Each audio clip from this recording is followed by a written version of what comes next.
So, into draft number 3 for RNG versus Anyone's Legend. RNG, they had a pretty awkward game number 1, but they ended up sealing things out with a hell of a lot of smaller stacks in game 2. We went towards the late game, they played a similar style of composition to AL in game 1, but it feels like the winning compositions in game 1 and game 2 is a snowball topside scaling bot side. That tends to be the formula for a lot of our teams right now, particularly with the Smolder and the Zeri in the meta. Getting ourselves through to these first round of bans. We can see that the Ari's actually taken off the table. Both these players played that early on. The Volibear too. So some of the primary topside snowballing champions immediately taken off the table. What's going to be our first pick? Now the thing is, the Varus is off the table, so the Smolder's most common answer, the easiest answer to play, has been locked away. Does this mean that Hope and Kyle, if they see that Smolder locked in, are going to go straight towards that Zeri again? That's been their answer. Didn't win out in game 2. Theory is solid. Smolder locked in. So, right, what are you answering here? Ming, we've seen him go towards the Nautilus and the Alistair. You can't exactly deny both of them here if they want to lock in either of those champions on 1 and 2. You can maybe take away your choice of one of them if you so wish. And instead, Twisted Fate, which has been in a large amount of the first bans of the game, locked in alongside Shanks' Karma, which means that we now technically have ourselves a flex pick of that Twisted Fate between AD carry and top lane. I would say a little bit bold giving up the Smolder again. We've had one success against it. It was a clean success in fairness, but the second game, the snowball really wasn't what Anyone's Legend were looking for, and you have to feel over is a bold thing to do. But still, they get the Twisted Fate, they get the Karma. Karma feeling very strong right now despite some lefts come on through, and Twisted Fate, one of the better options for consistently managing to attack a Smolder with your rapid fire gold card, the ability to just pour it into the backside. It can be quite hard to position potentially as the Smolder. Viego being hovered, I know that's something you've said, look, if you're struggling, just lock in Viego. It makes comp so much easier to kind of make a, like, identify. It's easier to play. It's easier to play, right? Because when you're playing difficult team compositions where, I don't know, I mean, Kindred's technically one of them, I suppose. Something like that, Viego, allows you to have resets. I don't think it's great into this composition, though, because it's very long-range backline, and then at frontline, that just pops the Crescent Guard, and it's very hard to kill. So Croco goes towards Lee Sin as well as champion, which he's put awful lot of time onto. I think Croco, on the whole, has looked most comfortable when he's on the early pressure champions. So something like that Lee Sin, the gold card on top of it too, gives him pretty much guaranteed Q point and click as well. I wonder whether we see another Eclipse Lee Sin as well. It does feel like it's been the build of choice into Smolder in particular. It gives you a little bit more threat onto that very key champion to target. On the other side though, Anyone's Legend banning out the Yasuo here. So obviously feeling like Breathe might have something a little bit spicy to say despite the Hui lock, and of course it could be strictly Ming playing the Hui support, but that's an unusual ban nonetheless. What, the Yasuo? Yeah. No, because it's Yasuo top lane is Twisted Fate. Yes. Oh, is that what it is? Yes, and we've seen that multiple times in the LPL already. So that one's not actually a surprise there. Breathe has in fact played this as a matchup already. I hadn't seen that match in fairness. There you go. So that is just because Twisted Fate, if it goes top lane, can be beaten out in an individual lane by the Yasuo, and he really hates that. Because he doesn't want to level the Q to break the Yasuo shield, he gets windwalled on the gold card, and he just gets dashed into, and then everything falls apart, really. Fair enough, does make sense. Now we see the Renekton band away as well. Clearly trying to make sure Breathe champion pool a little bit more limited. The Jax, of course, are one of his iconic champions. A lot of the very best in the LPL do play a lot of the Jax, being quite famous for it. Last band to come on through, though, of course. Might well be another AD carry. Strictly, the Twisted Fate can go down there. We've seen a fair amount of the AD carry Twisted Fate, but with the bans as they are, it's pretty much indicated that the Twisted Fate is intended to go top lane, at least initially. Yeah, that's exactly what I was thinking as well. Now, what they can do here is actually leave, you can take away one of the choice pairings from the Smolder here, too. I mean, there's the Nautilus and the Alistair. You can say, well, I want this pick of one or the other. Feels like when you have the gold card, the Nautilus, means that Lee Sin has such an easier job being a champion in the late game. I know that is something that you've quoted from Papa Smithy in the past, saying that Lee Sin doesn't necessarily fall off in late game, it just gets harder to play as the game goes on. When you have this kind of combo, though, it makes it much easier to get those kill combos. So, RNG, they're going to have to consider the fact that there is a top bot lane flex of that Twisted Fate. Alistair, I think, is an easy lock-in. You want to lock in either the Alistair or the Braum alongside that Smolder, just to keep them safe. And Ming had a great game in game number 2 on the Alistair, especially compared to that first one. That one's an easy lock-in. But what do you do about this top lane now, knowing that it has to survive a Twisted Fate and also potentially survive a flex away from the Twisted Fate into a counterpick top laner? Couple hovers of the Camille. It's got some buffs recently, and it is just locked into Breather saying, I will play Camille into what I think is going to be the Twisted Fate. The ability to potentially lock you down with the ultimate, with my ability to dive on you. If you're not quick enough on those gold cards, I should be able to get some value there, but it's still a range versus melee matchup, and that can get a little bit miserable. Can do. The thing is, Camille often struggles when people come into her lane and make it about, you know, not a fair 1v1. Twisted Fate is already in the lane, so they can't teleport into their own lane to get that numbers advantage. Someone like Zeri, though, also with that E, can hop over lanes very quickly. There's every chance that the Nautilus and the Zeri go a Roman, and Hope will once again lock in the scaling answer towards this Smolder. You do not match the Smolder in the late game, but you do enough to threaten early and then also be a late game threat that it can be in question. Of course, Camille, alongside his Shin Sao, pretty good at locking down a slippery target like the Zeri as well, because you can't jump over a wall if she's in a Hex Deck ultimatum. So, exactly.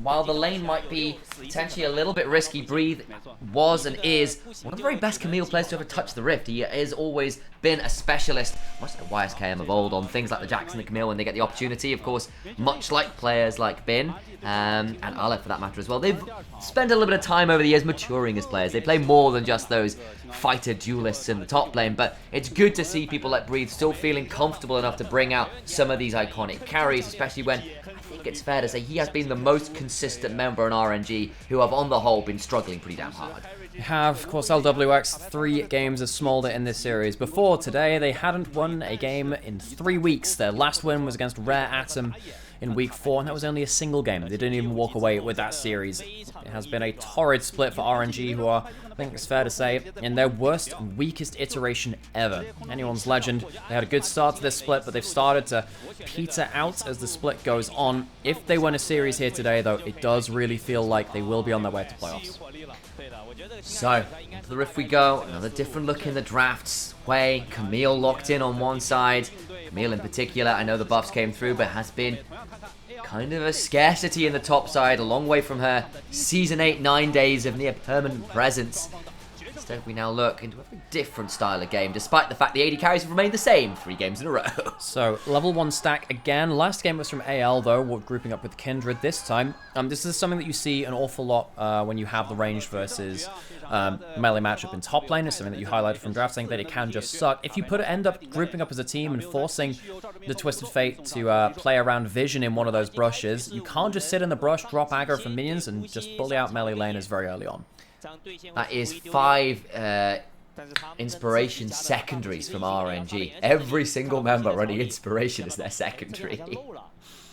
Everyone liking that tree. I think in pro play, inspiration, just because it gives so much base value, is so popular because it can just give you stuff. For a while it was dematerializers and boots because it was just so much free gold value. You could even sell the dematerializers as well at that point. Can't do that nowadays, but it just gives you free stuff. And that's kind of nice, particularly on stuff like mages that are often kind of like gated. As I dropped my phone. I was like, oh my god. As they end up kind of like gated by the amount of gold that they have. And the inspiration can help you get ahead of that curve. Indeed it does, and instead we look towards the bot lane briefly. It's been a game of 2 halves, so to speak, with the football analogies coming on through 2 games of in League of Legends terms, I suppose. Where one game, LDBX did not get to play the game. A second one where he was the game. That Smolder became absolutely monstrous, as they have a habit of doing. Been very easily taken out in the LPL, even for a team like RNG, who have been struggling. Once again, they get a hold of this premium champion, feeling a bit Exodia-like in the LPL as it stands. Breathe. Trying to be as obnoxious as he can be on the Camille, but the problem is he's still into a ranged matchup, and the gold cards can make Camille's life a little trickier in terms of finding her all-in option.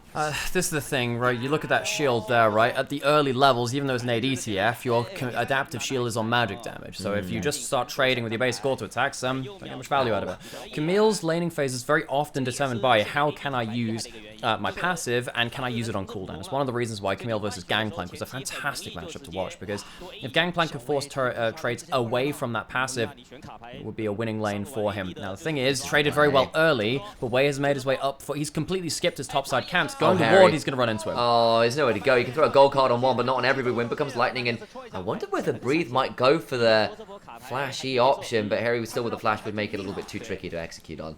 The top lane wall changes of this season stop that from happening. You're not close enough realistically to get that that kind of combo, because it's so much extra range you have to cover with the walls being receded into top lane. Harry might have had to blow flash beyond that point, but either way, Breathe gonna have himself no ghost to worry about. Maybe he can take some easier trades now.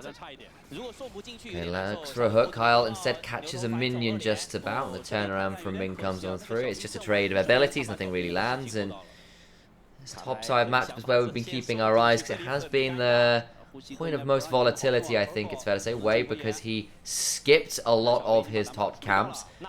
Croco could potentially look for a look in here. Won't find anything, and because of the way Way is pathed, will be on his wolves. Not super easy to invade as it stands. Ooh, stun lands. Again, he's going in towards that adaptive shield. The gold card, of course, is the magic damage, and that will go into the passive shield to Breathe. Good trade there. Now, actually, you have yourself a really good flash threat. Waiting out for the next card. You see that Croco is hanging towards topside, knowing the kill threat's near. Croco can maybe look for a Q himself. I think he's on vision, actually, so they've got to know. Way's hanging around, and he is off vision, so it's all a bait. It is, but with the amount of HP bars that are this low, it's kind of hard to fight around it. Jungle is now keeping themselves tied up. Now top lane is potentially going into the fight. And Breathe was just debating going over the wall there, forced a flash out of Croco, who doesn't quite burn down. Tangyuan is here though, and Harry will throw down a gold card, but he's got nowhere to retreat to. He can't flash anywhere helpful, goes over the wall briefly. Shanks now here as well. They flashed on forward from Way, who goes down to first blood, but a hook shot over the wall gets one back in turn. It's a 1-for-1 right now, as Croco coming on over, but remember he's still very, very low, so the Q would have to be hyper valuable to make it worth going. They end up with the 1-for-1 in the trade kills. Oh, wow. Topside snowball. That has been the meta of this series. You pick up the scaling AD carries, but the top sides are the ones trying to get a leg up to make sure that they can determine in the game before the Zeri and the Smolder come online themselves. In terms of who wins out in this trade, I mean... God, that's really hard to tell, actually. Both mid laners walk away with a kill. I think with actually flashes down from top laners after this point, probably works out in favor of the Camille. Much better at punishing the lack of flash on that top side and the lack of mobility from the Twisted Fate. You can see why Xin Zhao's been picked up so much, right? Lots of damage. 31 HP is as low that dropped as the observers very highly. Yeah. Go towards that. Harry, good sidesteps there. Fantastic awareness to flash away, actually. This is what ends up making this trade so interesting, right? Because it ends up splitting... a lot of the focus from RNG to go pick up that kill once more. It does force a flash out of Breathe, which means he can't end up forcing flash to no flash in the lane. But still, Harry, honestly, good awareness there. Kyle has actually reset and looked for a roam top, especially knowing that the flashes are down. Croco's here as well, so Breathe has got the level 6 to his name, but needs to be a little bit wary of going too deep here. Grub's up and available, and RNG also now towards the top side in force, but Croco and Kyle are in top lane first right now.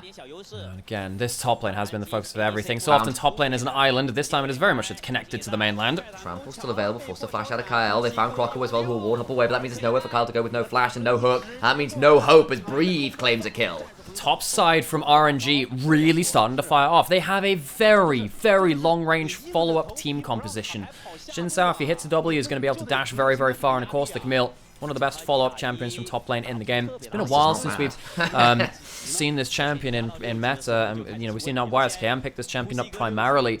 But Breathe, also as you said, historically very strong in this champion. If you are, you know, good on the Camille, you can follow up from any play on your side of the map.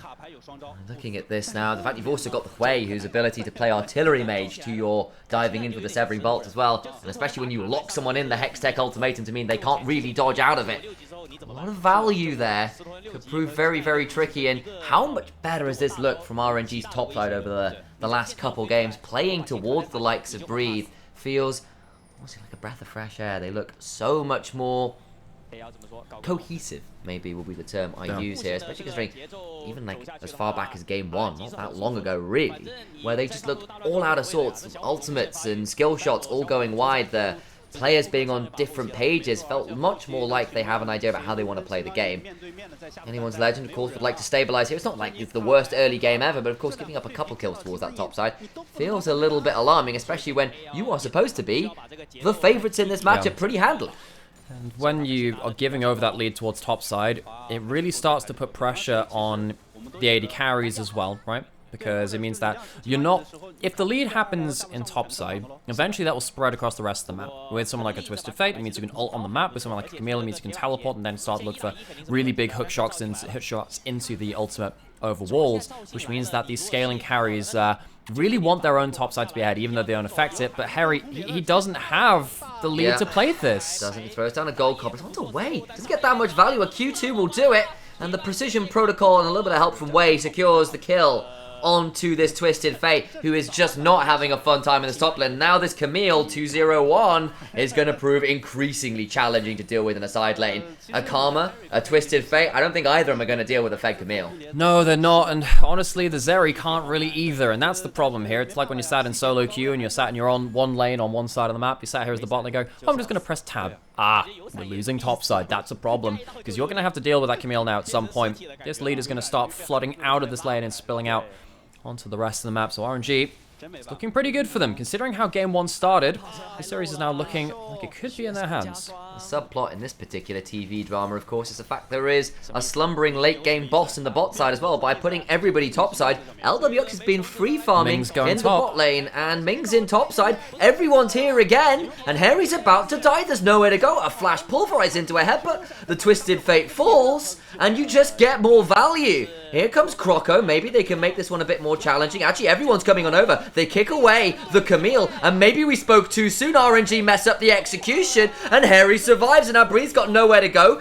Gets a shield from that passive, but cannot get anything more. And anyone's legend finally arrive in time to save their gambling man into the top side, who wins this roll of the dice.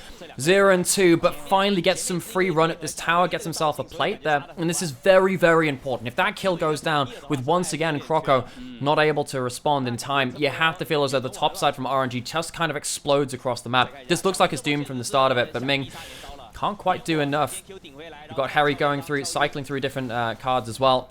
Gets himself the gold card to stop some of that follow-up damage. And there's multiple gold cards. Buys time for the safeguard to come through. The kick in terms of the space buying as well. Denies Breathe a great play there as well. And he misses the hook shot on the wall to make things worse. Unfortunate stuff. And I think actually Breathe cancelled an auto there as well. I think he hit him with attacking a minion at some point partway through as well, which is really frustrating.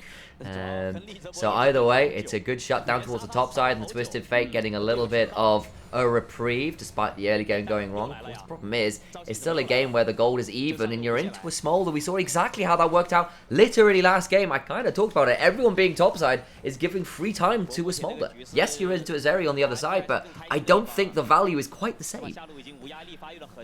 So now, top side is, I'm not going to say completely even, because I still think that gold onto a Camille matters more than a gold onto a Twisted Fate in this game. Camille is often accepted to kind of be down and then look for the big plays to come through it. This game actually already has that early gold down in CS, but up in kills, more than happy to go towards the 1 to 2 item mark. So, Croco, Kyle, once again being the roaming gank squad. They're working out pretty well in this early game. It's been a bit of hit and miss, but now they're going towards these grubs. If you get yourself multiple grubs, they already have themselves the one already from that first spawn. Maybe someone like Harry can be a side lane threat as well, if ever Breathe lets them hit tower. Does also stop RNG from hitting that 5 grub mark if they manage to secure at least the 1. That would be a big deal when, again, we've said the Camille in particular could prove problematic. They'll come on over and realize too late to claim 5, but maybe they can force Croco off at least the last one so they can trade up to 3. How aggressively do they want to play for this? Ming has ult now, so I don't think they want to play around him, but Breathe has flash, has ult. How much can you escape here? Flash for the depth charge into the hook. Nowhere for Breathe to go. Not respectful. The vision control not quite there. Destiny Gate on in. Flash over the wall. And RNG beginning to come apart at the seams a little bit. The turnaround not bad. The Crescent Guard actually coming on in alongside the Severing Bolt. Secure one back. It's Ming that actually ends up securing that kill. Ming in danger though. Nowhere to go. Shanks flash over the wall. Got a W running as well. Will be forced back with a Crushing Maw to break the tether. Severing Bolt afterwards does work, but anyone's legend are the ones that come out the victors in this topside play. Breathe has teleport though, and is coming in to potentially catch people on the retreat. Yeah, he's teleported just above them. He has flash and he has ult, but he can't find anything there. He'll settle for what looks like a teleport, a turret plate topside 2 even. Triforce on the Camille. Camille, one of the best turret killers in the whole damn game. Topside, once again, the focus of things. It's been a while since we've kind of gone away from bot lane as the focus of the early game. is testing these junglers and how they path around the top side of the map as opposed to bot side 3v3. Breathe, he tries to step forward and use his ultimate to immune through that depth charge. He can't do so and goes down before he can cast anything. Very clean kill. Of course, the follow-up down from Twisted Fate makes things very, very dangerous beyond that point. Ming has ultimate, Wei has ultimate. It's dangerous in terms of that temporary front line. And that means that Harry is kind of left alone while Yale want to buy some time. They do just about get themselves the win at the end of that fight. And, you know, unfortunately for Breathe there, who's now about to find himself in another 1vx scenario. The problem is just those slight gaps in the vision control that anyone's legend to slip through. They had members in the river. They thought they had control, but that one little wall way through to get through the tri-brush and the lane cost him some difficulty there. Everyone topside means that ultimate doesn't really amount to much topside either. So the first death of the game for Harry, I think you can maybe put that down to Croco and Kyle not pathing, well, not getting their timing right in terms of responding to when the play would come in topside. Beyond that, both that play though, they've ended up tightening up that timing, and on the whole, they're getting the better of this top lane now. It's a good combo from Tanyuan, who ends up taking half of Croco's HP. These mid laners have occasionally seen themselves into the fray as well. Shank's getting slightly better in terms of those kills, but Tanyuan, even in that last play, we can see how much damage this way could do. No one is particularly tanky in this game, especially once the Xin Zhao and the Alistar, with their temporary frontline ultimates, are down. Cannot afford to let this big, bursty mid lane matchup get out of control either. That's the thing, right? Yeah, the Camille is a threat, but you've still got a Hui. Does quite a lot of work into a number of the squishy champions here. He's not having to deal with full HP tanks, which Hui has more of an issue managing. You've also got LWX on the Smolder, who is going to be a problem. It is not a one-threat team, and the gold is even enough that this game can still go either way. Yeah. As we said, there is that ticking time bomb to work with. This is one of those rare games in the current meta where every lane is a threat. Yeah. We have seen sometimes mid lane kind of be reduced to, okay, well, you know, the Karma will be, you know, just kind of dealing damage on one item, but we'll see beyond that. There are not enough tanks in this game for Karma to not be a threat, and of course, on the other side, Hui will be doing a heck of a lot of damage at the 1 to 2 item mark as well. The AD carries need no explanation, the top lane as well. Been very, very volatile so far. So, I love this in a lot of ways. It's game 3, you know, if AL win this, it feels like they've gone their way to playoffs. They don't lock it, but they're close enough to it. RNG, they pretty much need to reverse their fortunes and win pretty much every series to go beyond this point and have a hope of playoffs themselves. And it's down to execution and see how each person can deal with the high amount of agency on this game. Breathe, just going to pop out of the bush here. I wonder whether he was thinking about diving on forwards onto Shanks, but decides against that kind of option. Of course, Karma with the ability to Mantra W, that renewal, does mean that Camille can sometimes find her burst a bit mitigated. Here comes teleport to come on towards the top side, and because RNG pushed for the turret, everyone can turn up. Destiny begins to fire, but I don't know whose Destiny is looking more dire. Ming has got the ultimate, is buying himself some time, but realizes there's not really any way out, so will just give his life on over without blowing the flash. The kill is donated over to Hope, but that does also mean Breathe, with the teleports burned, gets free time on the turret, and that will be the trade. 2 turrets for 1 kill. That is a worthy death for Ming as well. He body blocks out the Mantra Q from Shanks, which could have ended up leading to LWX's death. And Ming goes down on that top side. It feels like they'll be able to, RNG will be able to answer towards top lane. They won't lose that top lane out of turret, despite the heavy setting of resources towards there from anyone's legend. And Breathe, now you can see the problem of leaving this Camille alone on towers. Typically, you're not going to be able to hit them because the wave clear on the other side is so prevalent. See, just, oh, goddamn. I was wondering if that leads to anything more, but he can't cross the wall beyond that point. But now we have map getting split open quite a lot. Globals need to be used very carefully now from both these teams to not leave openings for one of these split pushes in top lane to tear open the map. It's Shanks and Tanyuan actually the ones with the most gold right now because of the rest of the world fighting. They're the ones with a little bit more to their names. Of course, 2 kills and 3 assists for Shanks alongside a fair amount of CS has kept him at the top of the tables nice and healthily. Breathe though. The tower here has to be a little bit aware that Kyle's around, but I think a dive would be a little bit bold from the side of anyone's legend, so it'll just be a shove and a leaving of the anyone's legend top side there. Harry continues to trade out on these waves, gone towards a static shiv first, looking towards what looks to be a rapid fire second. It's a pretty standard Twisted Fate build. Away from some of we saw initially things like the Kraken's there for a bit more uptime on the DPS. It's a bit more of a pick option. The thing is, Shiv right now, because it gives you really good base stats, even though the proc is kind of gone back and forth. It's still good on champions which have lacking wave clear, like Twisted Fate can do when you go for the AD build and you don't put points into your Q and go towards AP to help that one out. We've even seen champions like Jhin and Samira start building it. That is how powerful this item is right now. There are some high elo one tricks which have started saying, hey, you need to build this item. It's just too good on AD carries as it stands right now. And Hope, of course, Zeri hyper synergizes with your ults, and then, of course, it kind of allows you to get wave control. Allows you to accelerate towards that 2 items. Harry switches sides of the map, again, just trying to make sure he can get access towards these turrets. He hasn't managed to take down that bottom outer turret, but now going away from that Camille, trying to get access towards top side. And you see that Kyle and Croco continually just trying to shadow what Harry is doing to make sure that he doesn't fall prey to what did come towards his lane earlier. It does feel like RNG initially had the better read on playing around the top side in this game, and then Croco and Kyle kind of zeroed in and have managed to start bringing it back, and they're all now the ones with the kill lead. The problem is the gold is pretty much even. It's 800 gold difference, which is 18 minutes in the game, isn't really all that significant. And the problem I'm still looking at here is for anyone's legends, like, yes, you've got the Zeri and all the rest of it, but you've gone for a pick comp that's, this is kind of your point of serious power. The Camille, the Hui, the Smolder are all going to start to become more and more threatening from this point, whereas I feel the curve isn't quite as extreme from anyone's legend. RNG, you know, they're going to have to deal with this Herald in mid lane. They should be fine with that. I might get jumped into CC. Gets out just okay. Here comes Ming. Oh, the amount of damage back into Bounce House, and Croco in the spiraling despair falls down into the dirt. No way out of that particular depressive episode. Now he needs to pull back away. Harry pops his ult on the top side to see if anyone from RNG was roaming anywhere else. He might be able to get himself a wave into turret top side, but he feels like it would be a roam too quickly towards that. And particularly when we're starting flitting around the map, where we've had Harry go from top side to bot side and Breathe going around the map too, a lot of wards are being put down into AL's jungle, and that means that potentially Breathe can teleport in for a huge play. That's why Harry, I think, is quite reticent to go too far up into his lane, especially when he doesn't have Croco and Kyle with him. Croco here learns that Herald charges are sometimes a one-way trip. Charges his mid lane turret, but then the eye from Hui gets the CC down there, kind of judges where he'd be jumping out of it. I'm surprised that more people haven't been punishing Herald charges past enemy teams. That's a pretty easy kill.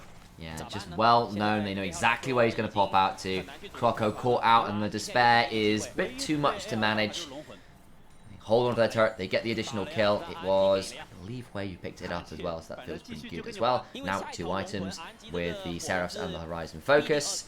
Feeling pretty good about his life. As on to the picture-in-picture, you can see that anyone's legend is looking to secure their soul point. The problem is it's coming at a massive map cost. Breathe, left alone with a tier 2. That's 600 odd gold straight away. So that inner turret's going to be a lot of gold over to Camille. That's nasty. 700, picking up the wave as well. They're going to be able to, once again, pull anyone's legend around the map. I don't even know if they can successfully defend this inner turret as well. Ming does have Hex Flash, but no proper flash.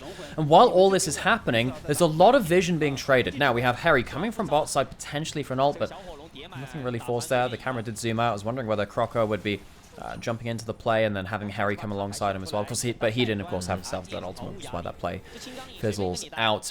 AL, they have soul point, but they've dropped a lot of gold for that series of play, and they've dropped a lot of vision control too. I really feel like the next teleport from Breathe for a flanking play could be the end of this game. That is such a powerful moment for RNG to try and set up.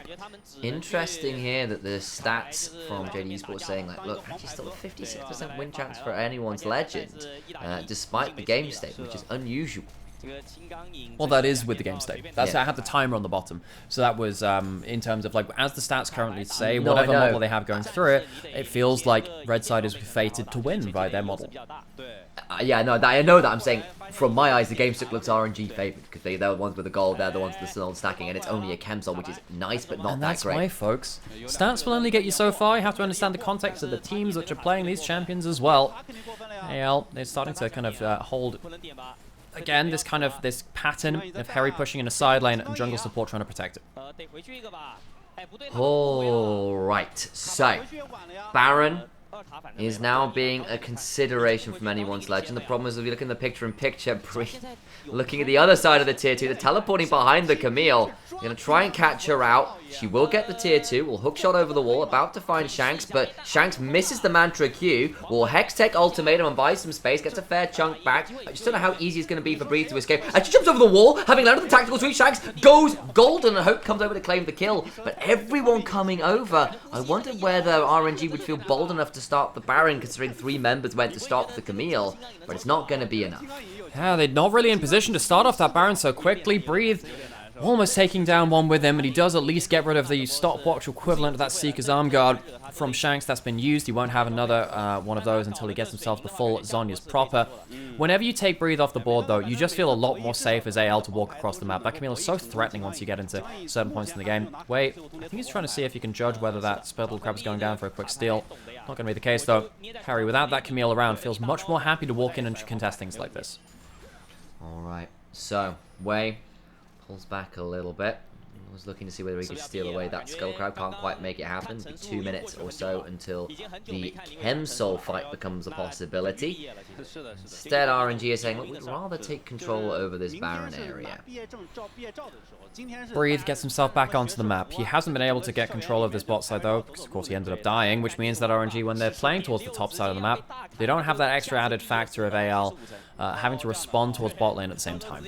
I've actually gone for the Quicksilver Sash and some Merc Treads, so Camille, having got the 2 items, that's kind of the break point you're looking for pretty regularly on Camille, whatever the meta in items are. It's just how she works as a champion pretty regularly.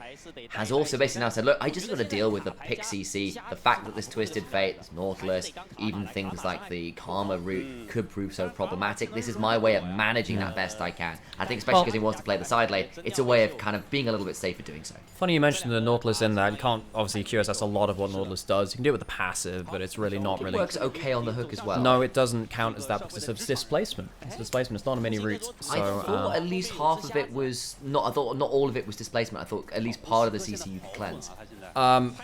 Not necessarily. Now, what you used to be able to do was QSS and flank. Yeah, I knew that. Yeah. You can't do that anymore. So this is one of the reasons why Leona is kind of fallen apart, whereas fallen off rather, whereas the Nautilus is still kind of around. Breathe is now on bot side. He has now information from Wei pushing that vision plant towards them, and now they look for the fight. Start to look a little bit further forwards. Here he's there. And, Wei on the other side, just continuing to contest a little bit. Every team ready and willing to fight here. 40 seconds now until the Chemsol, and I think everyone's ready and willing to go. LWX, he'll have his execute up in line this point. This Smolder.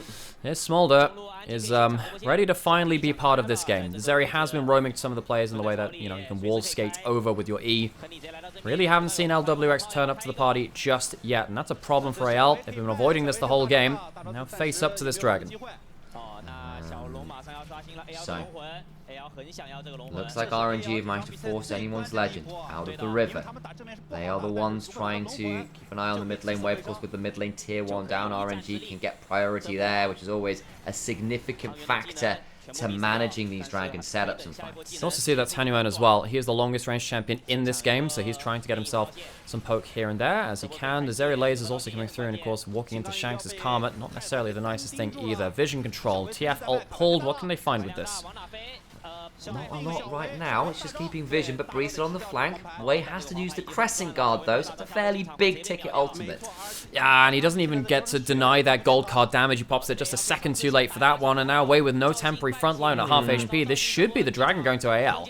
Should be. I think it's a little bit unfortunate to give on over. In goes the Alistair, trying to get some value. The Small Road was pretty good, and actually they're now the ones on control of the dragon. Gets on in, trying to make this one happen, and it is secured. Soul denied. The Spiral in Despair comes onto Harry. Will take a massive chunk, and actually throws that onto Shanks a bit as well. And RNG make it happen, despite an awkward start to the play. I think that AL, they get a little bit in their own heads about what's going to happen with this Smolder, and they say we don't want to give Tanya and LWX a good fight. But even then, Croco, I feel like he messed up the steal attempt because he could have just landed the Q onto the dragon. I don't know whether he threw it out a little before that. I feel like he should have held that for the dragon secure as soon as you know that Shinsao is going to be in an awkward position beyond that point. Now we get ourselves into this bot lane again. Harry low HP, but Croco coming down to make this an uneven fight. He's got the QSS, they're teleporting in. They just can't see it. That's wild. Now beginning to run away. Breathe going the opposite direction. Has got Flash and a Dream. But there's just surely nowhere to go. Here's Kyle, and Breathe has got to try and work some magic here with the fancy footsteps. I don't think there's anywhere to go. Just QSS 1. Get some damage back on the other side. Oh my god, the exact momentum.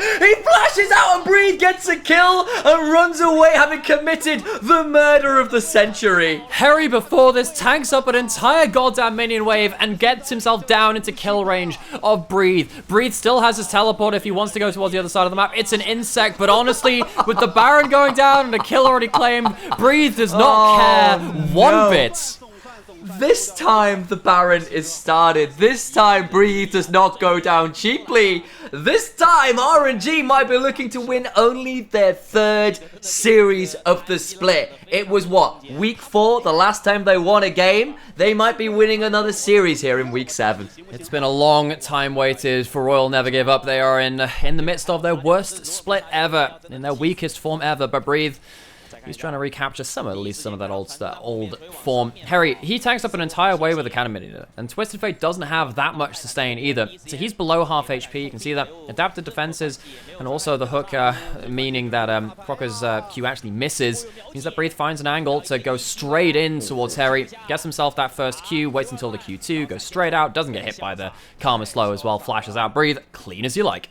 That was very, very nice. Of course, they do eventually catch him by their tier 2, but throwing everybody down there means that the Baron still goes over free, and it's a 1-for-1. Having burned teleports and flashes and everything to kill one person, Breathe is very happy with that trade.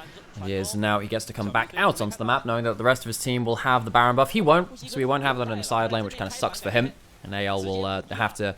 They don't have to worry quite as much about that Camille pushing in a side lane, but still a lot of items to his name. Is the RNG with the Smolder online, with the Camille online. AL are very much in a difficult scenario now. They are not happy. The soul being denied as well as just salt in the wound. Croco now looking for something on the side. Does actually land the Q. He doesn't have flash, and Del Double X does. Yeah, exactly. It'll be hard to make happen, so take a little bit of magic to make it work, is hope.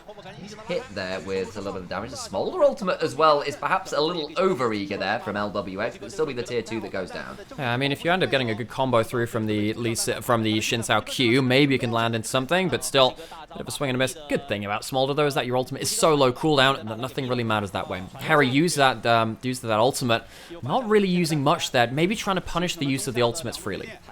Indeed, and they pull away again. Every tier 2 now, down of course 2 of them were already secured by Breathe, split pushing. Now towards the bot lane we go and get a replay. Looks like actually it was a gate away, that's why it was popped. The teleport from Breathe forcing Harry to retreat. Does get out in time. Now a little bit of an engage onto Ming, who's still got the option to heal himself up. Crockup just dies for it, so it's a 1-for-1 even and then. So your jungler is down, getting the cow, yes, but at what cost? Yeah, this is not an easy late game for the Twisted Fate to play. Harry actually pops the Ghost as well.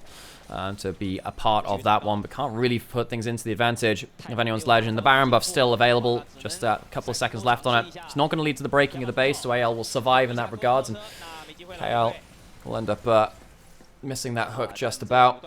We will have ourselves a brief reprieve once more as the resets come before the next dragon as the Baron buff ends. Alright, once more we take a brief reprieve as RNG use the Baron, claim only the 1 turret from it though. It's not actually that high value as it stands. We'll have to just deal with the fact they're going to have to wait another 30 seconds until Chemsol will be coming up. This is why it's always valuable to take the Baron buff away from the person who's on the side lane. It means that you don't have to deal with multiple lanes of Baron creeps. And of course against a Twisted Fate with the potential of Kyle flash hooking or flash ulting as well, can't really 1-3-1 either. So RNG, they don't get much out of that Baron, and it feels like maybe they should have been able to force plays more when you've got Breathe on such a big advantage, and of course LWX is such a big advantage too with the late game. But still, you understand why they are not playing on multiple lanes, which is often how you see the Baron buff get huge advantage.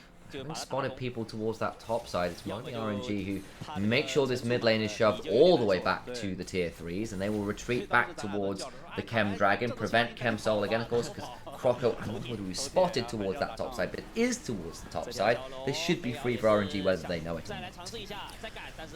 So, Hayal walking in, but they're too late to do anything about this. Harry knows summoners to really force a gold card, and if it was, it would be on to Ming with that ultimate. There's not much to be done. Hayal, this feels like it's waiting for the slow death. What have you got left in you? The Karma can't really force plays. The Zeri needs to find a pocket where people are out of position. But the thing about RNG's team is that they end up repositioning very quickly. Even someone like the Hui, who can't reposition, is so long ranged with the ultimate and the QW in particular that even he can join the fight from one side of it to the other. So AL, there is no easy solution here. Typically you would want to pull the team comp apart. That's not available for them. So I have to say, I kind of like Ming's buy here on the Zeke's convergence, because if you put that on someone else who's diving in with you, they kind of double the power up on the ultimate. It feels pretty nice potentially to be a little bit disruptive in the backside. I don't see it as commonly as we once did, but kind of a nice little touch there. Kind of helps you get a little bit of that extra damage, as you're saying as well. It's not often that we see the support items get to multiple items in the current state of League, even unless you're like playing the ranged kind of Callistery Ashe stuff. It turns out they snowball quite a lot, Yes, but the poor melee supports, which we're seeing more of, it's kind of more rare for them to find themselves at that point. See if that impacts this game, like you were saying. Right. 30 seconds till Baron. This one, I think RNG will want to get a bit more value out of than the last one. Breathe would like to hold on to it, and again, wonder whether that teleport towards Harry, cool as it was an idea, did maybe kind of hurt the additional shove that could have happened, because it meant another lane wasn't being shoved. Baron or not. Breathe looks like he's building towards a Guardian Angel. So his last item, that'll be a big moment for him. Particularly with Camille as a Guardian Angel user as well. It allows you to survive through to another hookshot a lot of the time. Typically the second hookshot from Camille is where things get really spicy. The first one you can normally get onto your target.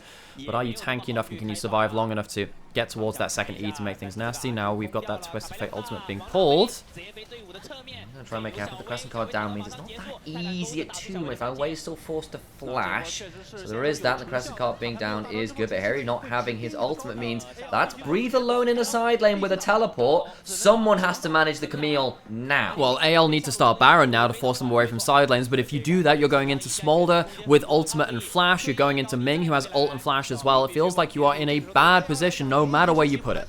Even if they get the Baron, it might well come at the cost of this inhibitor. It's down to 6,000 HP, still going down. Ming finally spots what's going on. They're trying to buy space on Wei. The Baron is secure, but the damage afterwards is monstrous. Even in a 4v5, they get one kill. Nautilus burning down. The Harry is interrupted on his reset, and Breathe is still shoving. Even with the Baron resets coming on through, he might get an inhibitor turret here. I think he'll get one of the Nexus turrets, not even just the inhibitor one. Gets himself a full inhibitor bot side.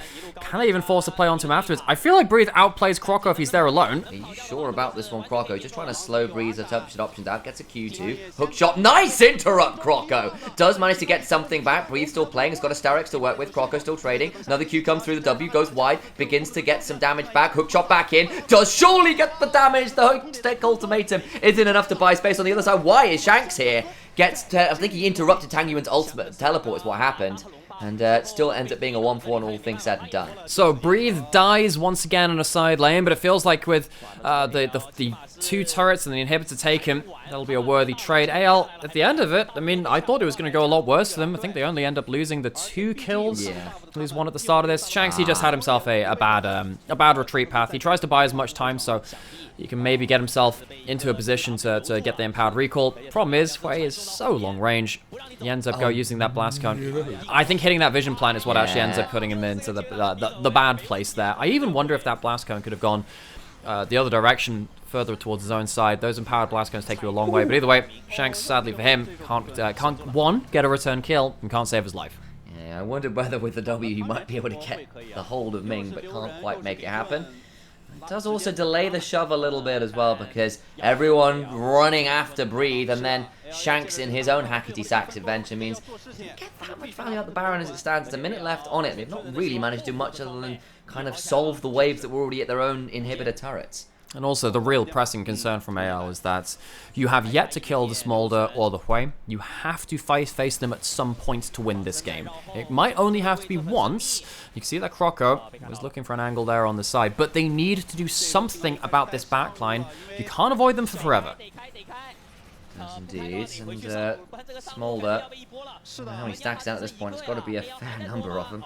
WX is still a threat. Might not have seen that much Smolder action yet. It's been more about this Camille in the side lane than the AD carry. Still that threat, still that additional win condition that anyone's legend a bit perplexed about dealing with. I also wonder if there's dive threat from Brave onto Harry as well. As you can see, the Croco does get out of that combo, just about. But I'm really wondering now with the QSS on Breathe, the GA, you can't really leave Harry alone in this top side despite the fact that he's 4 items. Dragon now going to be started from RNG. AL, again, they are not willing to face and give a proper battle to the Smolder and the Hui. So RNG walk away with an objective. It's not Soul, but it's Soul Point. The thing is, they can maybe go on to Breathe here, but he's just going to hop over the wall. Get a QSS out of him. Just keep walking. The QSS, increasingly a very smart purchase from Breathe. It just means that he can outplay that much more easily and buy more time. This time he actually does end up saving his own life as well, which has been a bit of a luxury for him, 3 and 5. I think most of his deaths have been pretty valuable, though, throughout the course of this game. I'm not going to begrudge him those. As AL, they have slowed down the game, they've gotten themselves items, but at the same time, they are giving items over to the hugely scary carries on the other side. It really doesn't feel like they're closer to winning the game, they've just continued surviving. Yes, that will be difficult to manage, and of course the tenacity you're getting from the Chemtech Dragon is actually really valuable when you've gone for a pick comp to begin with, actually. Also, gives you the heal and shield power alongside that tenacity. So, if you're going to be healing up on something like this Bloodthirster or the Lifesteal as well, I'm pretty sure... Well, actually, I'm not sure if that counts as the heal and shield power, but does work on the adapted defensive, though, from Camille. That's one thing it works on. I think the Hui as well, with that...